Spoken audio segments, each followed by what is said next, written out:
just a hack. He's just an absolute hack. And he gets his ass kicked by his teammates every week. It's just, it's terrible. It's just terrible. Welcome back here on the Believe in NFL Draft Prospects podcast. I'm Joe DeLeone here with Ryan Roberts. Today we are continuing our tight end discussion shows.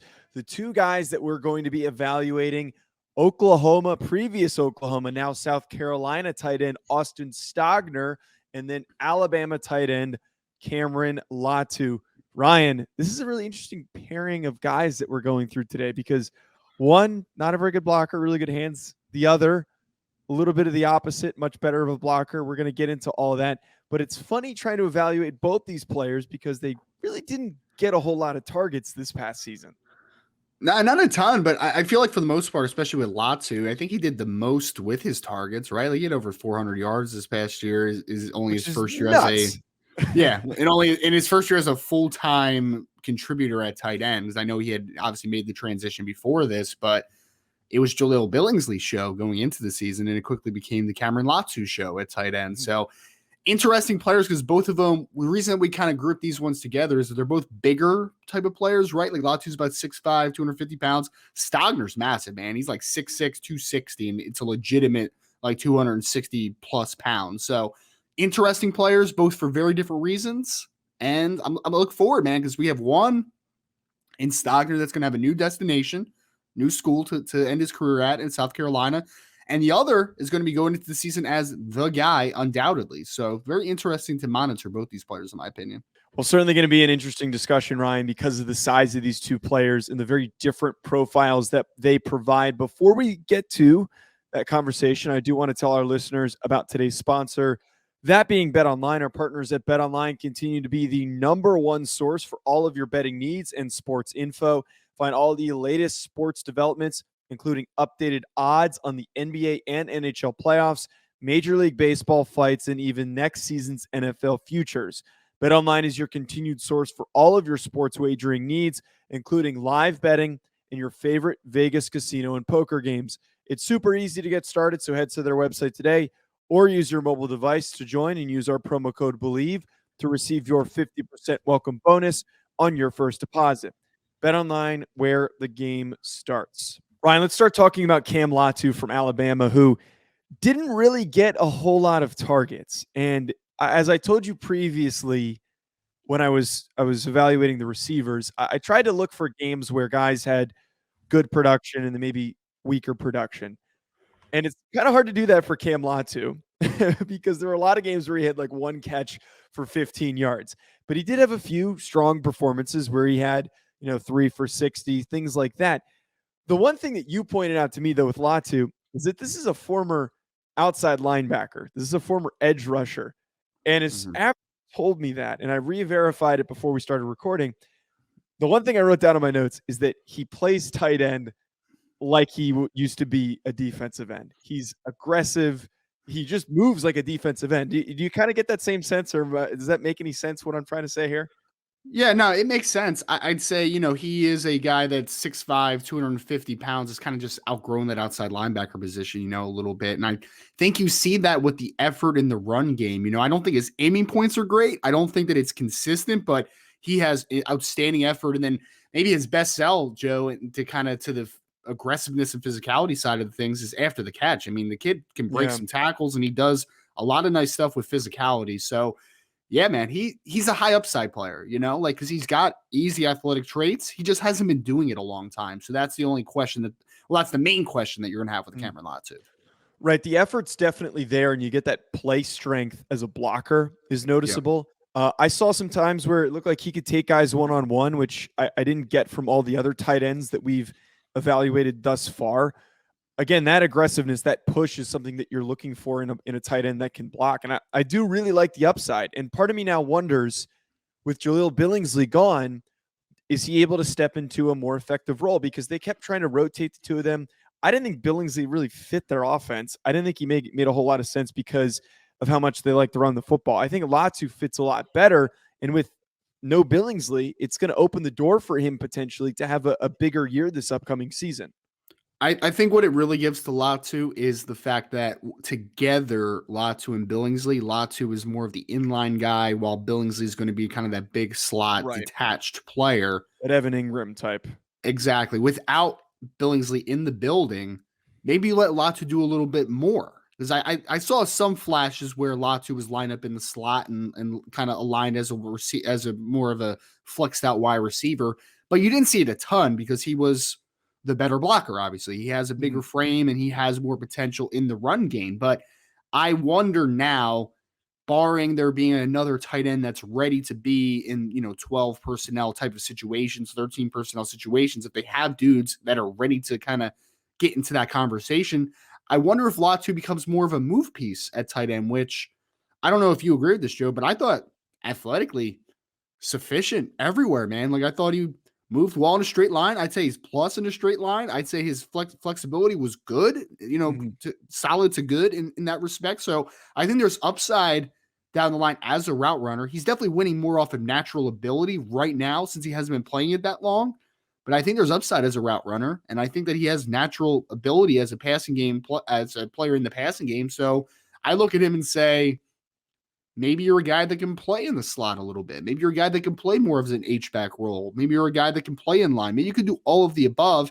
And if he can, because last year he had like 26 catches and 400 something yards on not a ton of targets.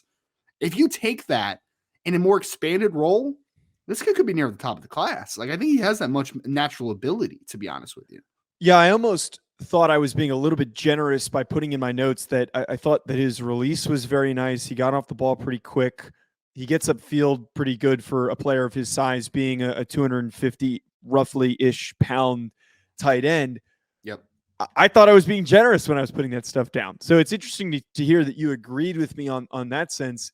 Again, he has that twitchiness a little bit that you would get from an edge rusher who was previously a top edge rusher recruit. And it's interesting that now he steps into this offensive role. And I really do believe, and I agree with you, Ryan, with such limited experience at the position to put up the production that he did in an offense that was reliant on running backs, was reliant on John Mechie and Jameson Williams. He was not even a tertiary option. He was the fourth option on this team.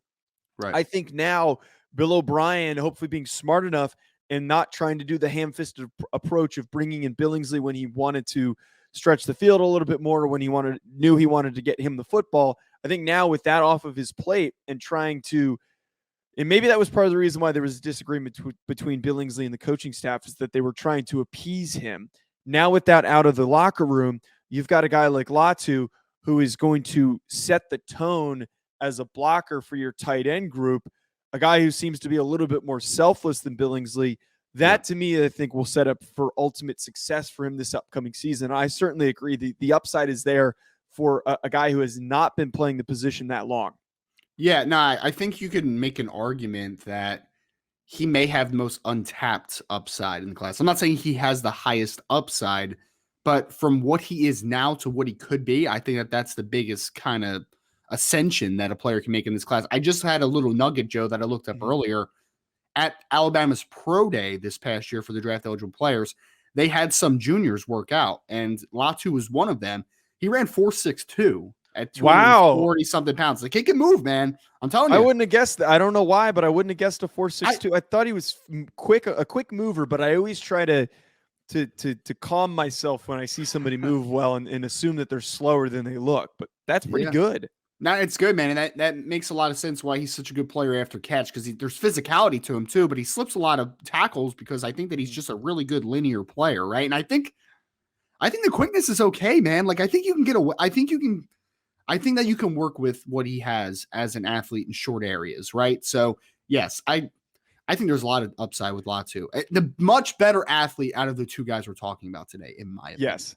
Here's the one tricky thing with Latu that I need to see what he does this upcoming year before I can really be super high on him. I like him better than Stogner, which we're going to get to in a second, obviously.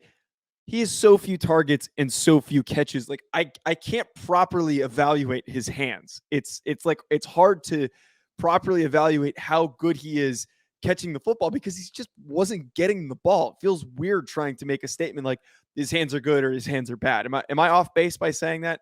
You're not, because a lot of his targets are like tight end leaks, like off a play action where he's wide open, and I get that, or like little, off a play action, some like cross zone action where it's just like little flat routes and stuff. So like, yes, he hasn't been a player that has had to work through contact a ton where you could see the hand strength. I agree with you. That is definitely something that needs to be proven. For what he had, the opportunities he got, he did the most with it, right? So that's a positive. But I agree. There's a lot of questions to be answered. He just hasn't played a lot, and he hasn't had an expanded role until now. So there's a lot of wait and see, but a lot to get excited about as well. Stogner, on the other hand, got a little bit more production, a bit of a step down from his previous season, and maybe that was because of Caleb Williams. But the one thing that you notice with Stogner in the few limited catches that he does have in some of these games, the hand strength really pops in his ability to make contested catches. I agree with you. I don't think he is nearly as good of an athlete as Cam Latu, and some limitations. I think that he could actually add maybe even a little bit more weight to his frame. He's a little bit thinner than I was expecting for a player that big. But man, the one big positive with Stogner, those hands are strong, and the dude can make some really nice contested catches. He might be a guy that if a team wants to bring in a second tight end and just use him as a red zone threat, I think that he could be more than capable of doing that. Yeah, he reminds me of Charlie Kohler from Iowa State. So, I'm not going to be the highest on Stogner ever. I will say this, and I think I think people kind of phrase me as being a Kohler hater at some points. I'll say this, and it's going to be the same way about Stogner. Stogner's going to play in the NFL. Yeah. I just question what the upside is. Because like you said, the frame is massive. I heard he has an 82.5-inch wingspan too, Joe. So like, it's just ridiculous catch radius. Velociraptor arms. Exactly, man. Like he can. Wait, not Velociraptor. No, Velociraptor. Yeah, Raptors are small. You're talking about pterodactyl. Pterodactyl. You're talking I don't about. know my dinosaurs. I was like, wait, are you taking the right dinosaur? Next is what, T-Rex with the little arms? Like, continue. We're not. Yeah, but anyway, he's got a huge catch radius. He's got very strong hands. He's going to win above the rim. He's going to win through contact. Don't think he's a great athlete. I think he's a little lumbering, to be honest. I think that it's a little slow. I've heard he's actually going to test better than we anticipate. Like, I thought he was like a 4.8 something type of dude. I heard he's running into 4.7s at 260 something pounds. So reasonable. Not a bad time. Yeah, it's not bad. Apparently he's a pretty good tester. He's got a huge frame. He has a bounce back year, hopefully this year for South Carolina, because the production was not great in 2021 like it was promising in 2020. And probably my biggest quarrel with him, Joe, biggest one, he's 6'6", 260 something pounds, right? This is my same thing with Kohler. He's not a very good blocker, man. I was just about to say I was waiting for you to finish, and I was going to say he sucks at blocking. He is so underwhelming as a blocker. His play strength is underwhelming, which is the big thing for me. Yeah. But no good hand placement, no good use of leverage. It looks like he's a receiver trying to block out there, which is really disappointing for a guy that's that freaking big. So that's like why I can't get bought in a guy like this who's a catch point possession tight end. Like, that's awesome. But if you're going to be that guy, you need to be able to block because you're going to be playing in line. I was really disappointed, exactly like you are. He is not a good blocker. Yeah, and I think some people are going to paint him as a Kyle Rudolph, maybe, and maybe he could be that, I guess. But like, Rudolph was a decent blocker, or at least above average blocker. He wasn't the best, but I mean, he's definitely better than Stogner. Better than Stogner. There's no doubt about that. It was one of my biggest disappointments that I've watched so far is the blocking, because I was like, this kid's 260 something pounds, and I think that there is a leverage deficiency there.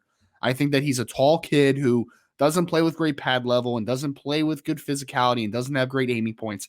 I did see like one or two flashes on the second level where I was like, okay, maybe there's more there. So I'm going to reserve judgment because maybe he'll take a massive lead at South Carolina, but certainly the 2021 film in Oklahoma was not great. It was left a lot to be desired.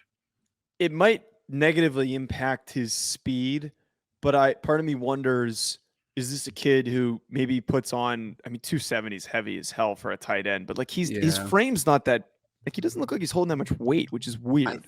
I think his core needs to get stronger, and I think he just needs to play with better leverage, right? Like he needs to play with better pad level and physicality, and I think he The could be lower half, passable. the lower half is the bigger concern, and maybe he needs just to Yeah, redistribute that weight to his it's possible. ass and his legs, because that's how you generate power as a blocker.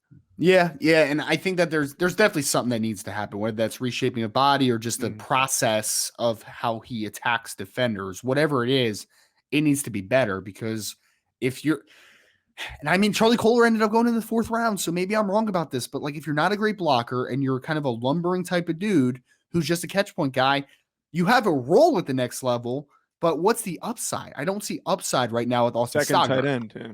Yeah, I think he's the second tight end at the next level, which is fine for him. I mean, that's fine. You're going to play football and you're going to make a living. And there's a lot of guys that have been second tight ends in the NFL for a long time that have made a good paycheck. There's zero wrong with that. But for a guy that's 6'6", 260, that has started multiple years at Oklahoma and will be a 3-year starter after this season, I just expected a lot more. Like, I just thought there was going to be more to Austin Stogner than this. It is pretty obvious, though, that he has a really good relationship with Spencer Rattler and apparently not a very good one with Caleb Williams because, well, hence the reason why he picked South Carolina. I'm sure that came into play. And it was, I think he even made like a social post about being paired back up with Rattler and the impact of that.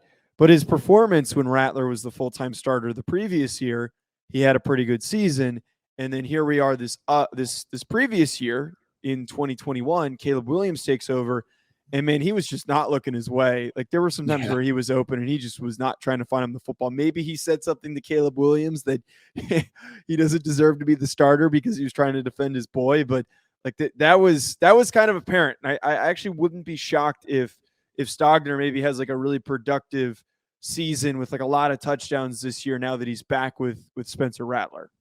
He's going into a weird room though, a little bit, right? Because they have it's going to be weird. Bell. Jaheim Bell, who's not the same type of player, so they could play together. Like Jaheim Bell could just be a big slot, and you can just kind of format him like that. But what are the touches going to look like? Because you have Jaheim Bell, you have Josh Vann. There's a couple pass catchers coming back for South Carolina, so I think it's going to be a little crowded for him. But I anticipate him having a much better season. I mean, he had like less than 200 yards last year. Like it was not great, but there's some positives to his game that we've illustrated a ton. It's just about consistency, I think, for an Austin Stogner. I think he could be a really good number 2 tight end on the next level. Maybe he's a Kyle Rudolph. I need to see a lot more than I saw in 2021, though, to make that assumption.